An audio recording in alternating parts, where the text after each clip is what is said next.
Good morning everyone. बेटा आप सभी कैसे हैं? आप देख रहे हैं बीपीजी कॉमर्स सॉल्यूशन पे अकाउंटिंग क्लासेस। आज का जो हमारा टॉपिक है वो है कॉमन साइज बैलेंस शीट। आज हम सीखेंगे कि कॉमन साइज बैलेंस शीट जो है वो किस तरीके से बनाई जाती है। सबसे पहले आपको पता होना चाहिए ये कॉमन साइज होता ही क्या है। कॉमन साइज में हम अब्जुलेट परसेंटेज निकालने का काम करते हैं। इसका मतलब क्या होता है, हम एक ये देखना चाहते हैं कि एक पर्टिकुलर आइटम टोटल आइटम का कितना परसेंटेज है। जैसे एग्जांपल के रूप में हमारे पास शेयर होल्डर फंड में शेयर कैपिटल है।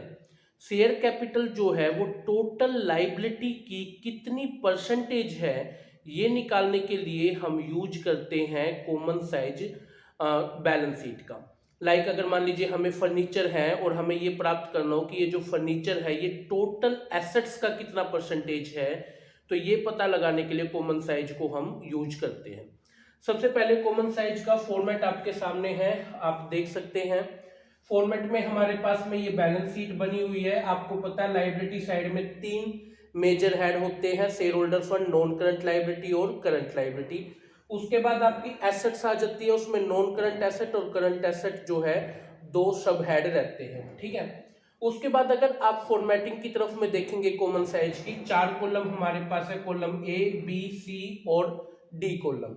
ए कॉलम में आप अपने प्रीवियस ईयर को रखिए। हमारे पास 2 ईयर है 2016 2017, तो 2016 ए कॉलम में और बी कॉलम में रखेंगे 2017 कॉलम को, ठीक है। अब सी कॉलम जो बनेगा वो अब्जुलेट परसेंटेज ए कॉलम का बनेगा। मतलब ए कॉलम का जितना भी परसेंटेज आएगा वो हम सी कॉलम में लिखेंगे अब्जुलेट परसेंटेज, और डी कॉलम के अंदर लिखेंगे अब्जुलेट परसेंटेज ऑफ बी।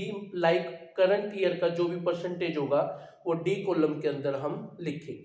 तो इस तरीके से जो है हम अपने क्वेश्चन को कंप्लीट करेंगे। तो सबसे पहले क्वेश्चन आपकी स्क्रीन पे है, आप क्वेश्चन को अच्छे से रीड कर सकते हैं। 1 बाय 1 सारे आइटम्स को जो है हम अब डालने का काम करते हैं। तो सबसे पहले आपके पास क्वेश्चन में कैश गिवन है। अब आपको पता होना चाहिए कैश करंट एसेट का आइटम है, तो कैश को हम यहाँ पे करंट आइटम में लिखेंगे। तो हमारे पास में जो कैश है वो प्रीवियस ईयर का है 2 लाख रुपीज का और करंट ईयर का है 5 लाख रुपीज का। तो हमने ये यहाँ पे कैश को डाल दिया है। उसके बाद हमारे पास दूसरा आइटम आता है डेटर्स का, और जो डेटर्स हमारे पास गिवन है वो करंट एसेट का ही पार्ट होता है। तो डेटर जो है वो हमारे पास में करंट प्रीवियस ईयर में है 3 लाख रुपीज की और करंट ईयर में जो है वो है 2 लाख रुपीज की। क्लियर है, हम इसको डालते चलते हैं। अब आते हैं हम अपने फर्नीचर पे। अब फर्नीचर आपको पता होना चाहिए नॉन करंट में जो आपकी टेंजिबल एसेट होती है उसके अंदर फर्नीचर जो है वो डाला जाता है। फर्नीचर जो है वो प्रीवियस ईयर का है 1 लाख रुपीज का और आपके पास जो करंट ईयर है उसका है 1,50,000 रुपीज का। डाल दिया बेटा आपने इस तरीके से। Next one investment. अब आपको पता होना चाहिए इन्वेस्टमेंट भी एक नॉन करंट एसेट है आपकी। इन्वेस्टमेंट जो है वो प्रीवियस ईयर में है आपके पास 4 लाख रुपीज की और करंट ईयर में जो है वो है 4,50,000 रुपीज की। ऐसे आप इसको डाल देंगे। चलिए आगे। उसके बाद बेटा शेयर कैपिटल आपके पास है। अब आपको पता होना चाहिए share capital share holder fund में आती है, तो शेयर कैपिटल जो है वो हम यहाँ पे शेयर होल्डर फंड में डालेंगे। अब शेयर कैपिटल प्रीवियस ईयर में है आपके पास 2 लाख रुपीज की और आपके पास करंट ईयर में जो है ये 1,50,000 रुपीज की है। कर लेंगे बेटा। नेक्स्ट उड़ाते हैं डिबेंचर्स। आपको पता होना चाहिए डिबेंचर जो है वो नॉन करंट लाइबिलिटी का पार्ट है। डिबेंचर की इंटरेस्ट रेट भी गिवन है 10% के हिसाब से। तो प्रीवियस ईयर में है 4 लाख रुपीज का और करंट ईयर में जो है ये 4,50,000 रुपीज का है। कर सकते बेटा इस चीज को। नेक्स्ट वन आपके पास क्रेडिटर है। अब आपको पता होना चाहिए क्रेडिटर जो है वो करंट लाइबिलिटीज में आता है, तो क्रेडिटर्स को हम यहाँ लिखेंगे करंट लाइबिलिटीज में। अब क्रेडिटर जो है वो प्रीवियस ईयर में है 1 लाख रुपीज के और करंट ईयर में जो है ये है 2 लाख रुपीज के। क्लियर है। अगला आपके पास लास्ट वन आता है बैंक लोन। अब आपको पता होना चाहिए बैंक लोन एक नॉन करंट लाइबिलिटी है, तो बैंक लोन जो है वो प्रीवियस ईयर में 3 लाख रुपीज का है और जो करंट ईयर है उसमें 5 लाख रुपीज का है। तो इस तरीके से आप अपने बैंक लोन को भी यहाँ पे लिख देंगे। क्लियर है। तो हमने पूरे बैलेंस शीट के आइटम यहाँ पे डाल दिए हैं। अब आप इनका टोटल कर लीजिए। अब अगर हम इनका टोटल करते हैं तो देखिए 2 लाख, 4 लाख, 6 लाख, 3 लाख, 9 लाख और एक 10 लाख। तो इसका मतलब यहाँ पे 10 लाख आ रहा है प्रीवियस ईयर में लाइबिलिटी का टोटल। और करंट ईयर में अगर प्रीवियस ईयर की एसेट का टोटल देखिए तो 5 to 7 और ये 10 लाख ही आ रहा है, बिल्कुल सही है। तो ये 10 लाख ही जो है टोटल बनता है। अब आते हैं हम लाइबिलिटी पे। लाइबिलिटी का टोटल करते हैं तो 5 6 13 लाख 13 लाख जो है वो लाइबिलिटी का टोटल आ रहा है। तो इट्स मीन एसेट का टोटल भी यहाँ पे कितना आ रहा है, 13 लाख आएगा। तो दोनों देखिए बिल्कुल पूरी तरह से सेम बन गए हैं। तो ये आपकी बैलेंस शीट का फॉर्मेट बिल्कुल तैयार हो चुका है। अब जो आपका एक सी कॉलम है उसमें ए कॉलम का परसेंटेज बनाना है। कैसे बनाएंगे मैं आपको सिखाता हूँ। सबसे पहले लाइक मान लीजिए 2 लाख है शेयर कैपिटल। तो ये 2 लाख जो है ये टोटल लाइबिलिटी का कितना परसेंटेज है उसको टोटल लाइबिलिटी से डिवाइड करिए और मल्टीप्लाई कर दीजिए 100 से। तो ये आपके पास आ रहा है निकल के 20%। तो इस तरीके से ये जो है आपने लिखना है। अब डिवेंचर्स आपको पता करना है टोटल लाइबिलिटी का कितना परसेंटेज है। तो डिवेंचर 4 लाख रुपीज के हैं, उसको डिवाइड करिए टोटल लाइबिलिटी 10 लाख रुपीज से और मल्टीप्लाई कर दीजिए 100 से। तो ये आपके पास में निकल के आ जाता है 40% का। तो इसका मतलब ये कितना आ गया, 40% आ गया है। अब ये 3 लाख अगर आपको जानो टोटल लाइबिलिटी का कितना है तो 3 लाख डिवाइड बाय में 10 लाख मल्टीप्लाई बाय द 100 आपको करना है और ये आपके पास 30% आ जाता है यहाँ पे 30%। तो ये 30% आपके पास जो है ये आ गया है बैंक लोन का। अब क्रेडिटर्स का अगर देखिए तो 1 लाख है आपके पास में। अब 1 लाख डिवाइड बाय में 10 लाख आप करेंगे और मल्टीप्लाई आप 100 से करेंगे तो ये आपके पास 10% आ गया, 10%। क्लियर है।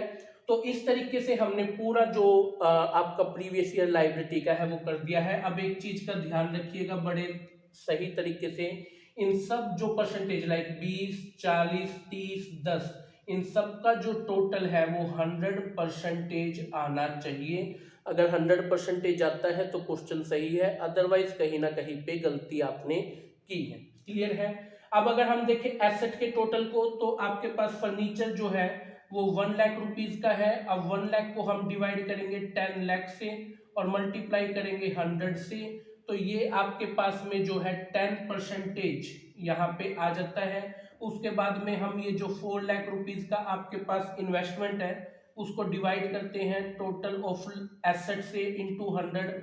तो ये आपके पास 40% का निकल के आता है इन्वेस्टमेंट। अब हम अगर कैश को देखना चाहें तो 2 लाख रुपीज का कैश है, 2 लाख को डिवाइड करेंगे 10 लाख से और मल्टीप्लाई कर देंगे हम 100 से। तो ये आपके पास 20% जो है आ जाएगा। और उसके बाद ये आपके पास 3 लाख रुपीज का है, 3 लाख को डिवाइड करेंगे 10 लाख से और मल्टीप्लाई करेंगे 100 से। तो ये 30% आ रहा है और इन सब का टोटल भी 100% आ जाएगा। तो इस तरीके से प्रीवियस ईयर लाइबिलिटी आपकी यहाँ पे क्या हो गई, कंप्लीट हो गई। क्लियर है। अब हमें करंट ईयर लाइबिलिटी का अब्सोल्यूट परसेंटेज निकालना है। तो वो कैसे निकालेंगे बड़े ध्यान से सुनेंगे। तो सबसे पहले आपके पास में ये 1,50,000 है। तो 1,50,000 शेयर कैपिटल डिवाइड बाय उस ईयर की लाइबिलिटी का टोटल है 13 लाख, उसको मल्टीप्लाई करेंगे आप लोग 100 के साथ में। तो ये आपके पास में 38.46 जब आप इसे काटेंगे तो 38.46% आपका जो है निकल के आ जाएगा। ये कितना है बेटा, 4,50,000 है। तो 4,50,000 को उस ईयर की लाइबिलिटी 13 लाख से डिवाइड करिए, मल्टीप्लाई 100 से करिए। तो ये आपके पास में निकल के यहाँ पे आएगा कितने रुपए का निकल के आएगा बेटा। तो ये 4,50,000 से आप मल्टीप्लाई करेंगे तो ये आपके पास आ रहा है 34.61%। 34.61% जो है वो आपके पास यहाँ पे निकल के आ रहा है। ये थोड़ा सा एक बार सही कर लीजिएगा, 11.53% जो है ये आएगा। ठीक है, ये थोड़ा सा मैंने आपको गलत बता दिया। अब ये कितना है बेटा 5 लाख है, तो 5 लाख को डिवाइड करिए 13 लाख से, अब मल्टीप्लाई करिए आप 100 से, तो 5 लाख को जो है 13 से डिवाइड करेंगे और 100 से मल्टीप्लाई करेंगे, तो ये आपके पास 38.46% निकल के आएगा। और इसी तरह से ये 2 लाख रुपीज का है, 2 लाख को आप डिवाइड करिए उस साल के 13 लाख टोटल से और मल्टीप्लाई कर दीजिए 100 से, तो ये 15.35% आ जाएगा। और इन सब का जो टोटल है वो 100% यहाँ पे हो जाएगा। अब इसी तरीके से आपके पास में अगर एसेट का परसेंटेज निकालेंगे तो ये 1,50,000 है बेटा यहाँ पे फर्नीचर का वो, और डिवाइड करेंगे 13 लाख से और मल्टीप्लाई कर देंगे 100 से, तो ये आपके पास में 11.53% आ जाएगा। ये 4,50,000 है बेटा, तो 4,50,000 को डिवाइड करिए 13 लाख से और मल्टीप्लाई कर दीजिए 100 से, तो ये आपके पास में आ जाता है यहाँ पे 34.61%। ठीक है, उसके बाद में अब आपके पास में ये 5 लाख रुपीज का है, तो 5 लाख डिवाइड बाय में 13 लाख करेंगे, मल्टीप्लाई 100 से करेंगे, तो ये आपके पास में जो निकल के आ रहा है ये 38.46% आ जाएगा। और ये डेटर्स 2 लाख रुपीज के हैं, तो 2 लाख डिवाइड बाय में 13 लाख करिए, मल्टीप्लाई 100 से कर दीजिए, तो ये 15.35% आपके पास आ जाता है। तो इस तरीके से जो है ये आपका डी कॉलम में भी कंप्लीट हो जाएगा और इन सब का जोड़ भी जो है वो 100% आना चाहिए।